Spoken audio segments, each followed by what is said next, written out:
Hello, welcome to the World News on the Papyrus TV Africa. First, the headlines. Trump declares Nigeria a country of particular concern. President Samia Suluhu declares winner of Tanzania elections.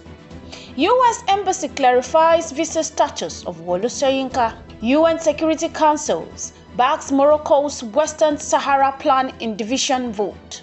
Mali's fuel shortage prompts travel adversaries from Western countries. Sudan's RSF arrests fighters suspected of summary execution in El Fasher. U.S. President Donald J. Trump has formally declared Nigeria a country of particular interest (CPC) over alleged large-scale killing of Christians and directed members of Congress to investigate the matter. The U.S. White House statement said, the announcement frames the designation as a response to what the statement calls mass slaughter of Christians allegedly carried out by extremist group. In the statement, President Trump said the United States have the moral obligation to defend persecuted Christians worldwide and cited figures he showed as sharp spike in attack on Christians in Nigeria. He ordered Congress, naming Representative Riley Moore and House Appropriations Committee leader, to immediately look into this matter and report back. The White House said that the CPC designation was only the least the U.S. could do in response. The declaration drew immediate global attention. Human rights groups and religious organizations urged the Nigerian government to accelerate protection measures for vulnerable communities and to provide credible, independent investigation into the allegation of mass killing. The White House statement said the U.S. stands ready, willing, able to assist affected Christians population. Nigerian authorities had not issued any immediate detailed response. The development is likely to trigger diplomatic engagement between Abuja and Washington as officials seek clarification and discuss next step. The designation also raises questions about potential U.S. policy measures that could follow, including sanction or targeted assistance condition. Tanzania Electoral Commission has declared President Samia Suluhu Hassan the winner of the country's 2025 general elections, according to official results published on November 1st, 2025, following an election process that was accompanied by violent unrest in multiple cities. The commission reported an overwhelming margin in favor of President Hassan. The announcement came after days of protests and clashes between demonstrators and security forces that followed the disqualification of several main opposition candidates. Opposition parties rejected the result and accused the electoral management body of overseeing a flawed process.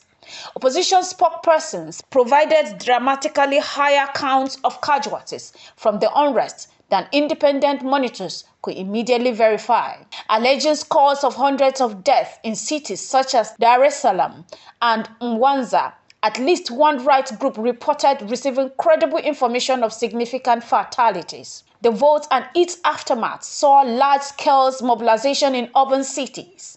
The imposition of curfews. The vote and its aftermath saw large-scale mobilization in urban centers. The imposition of curfew, restriction of internet access in some areas, and reports of security forces firing live rounds and using tear gas against protesters.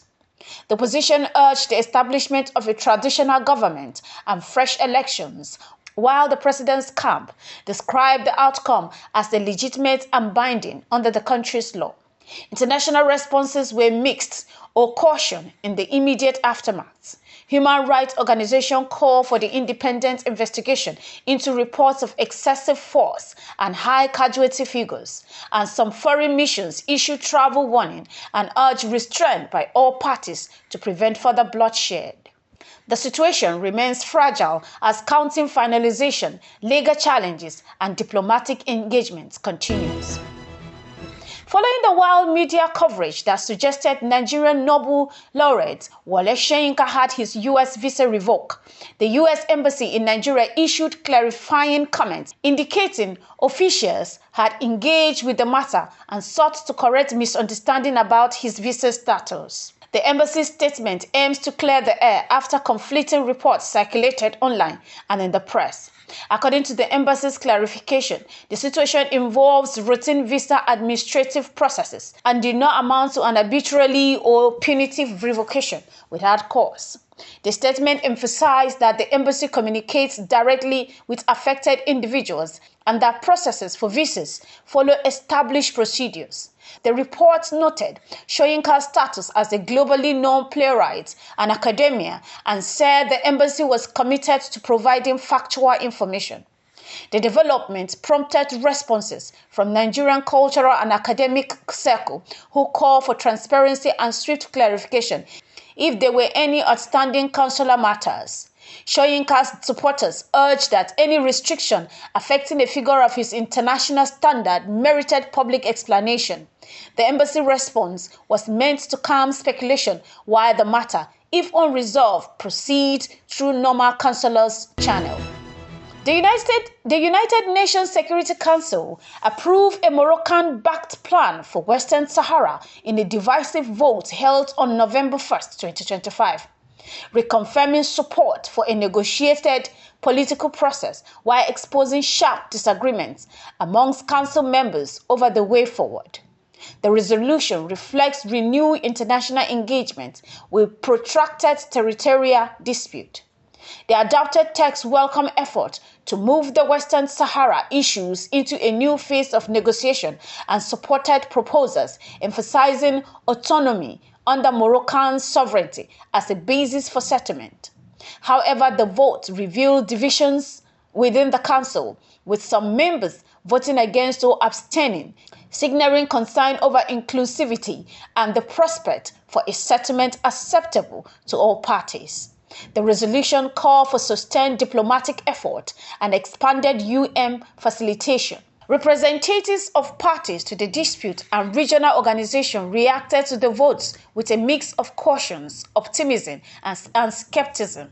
Morocco hailed the Council's backing as an endorsement of its autonomy proposal, where Polisario Front supporters and sub-African states urge assurances that the right of Sahrawi people to self-determination will be protected in any final arrangement. The Security Council also requested increased UN mediation capacity on the ground and mandated follow-up reports to monitor progress.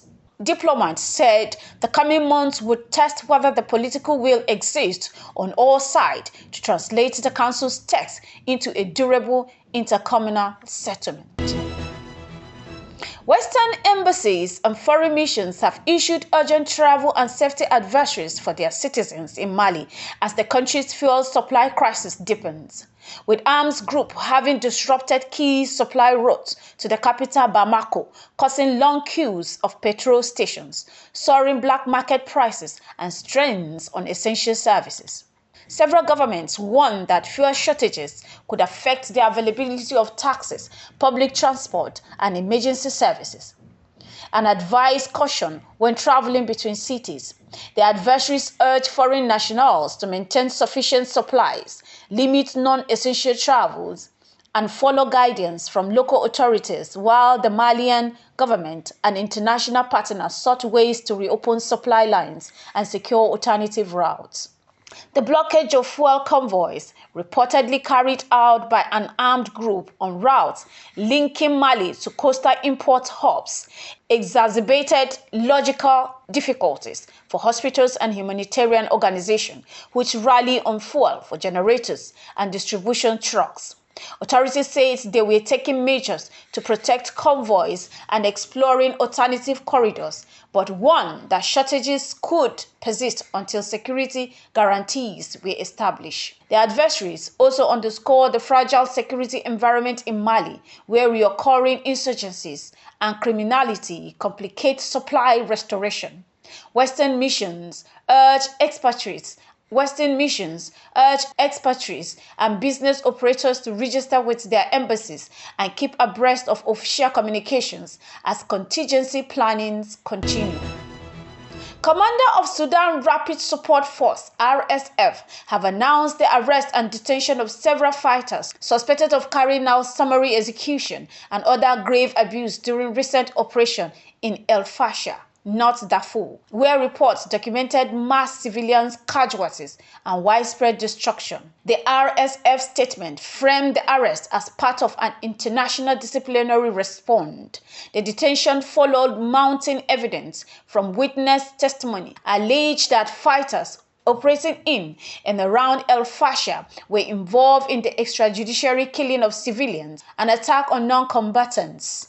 The RSF announcement said the suspect would face internal probe and possible criminal actions under military codes if found culpable. Humanitarian organizations and rights groups welcomed the reported arrest while stressing the need for independent, transparent investigation with international access to ensure accountability.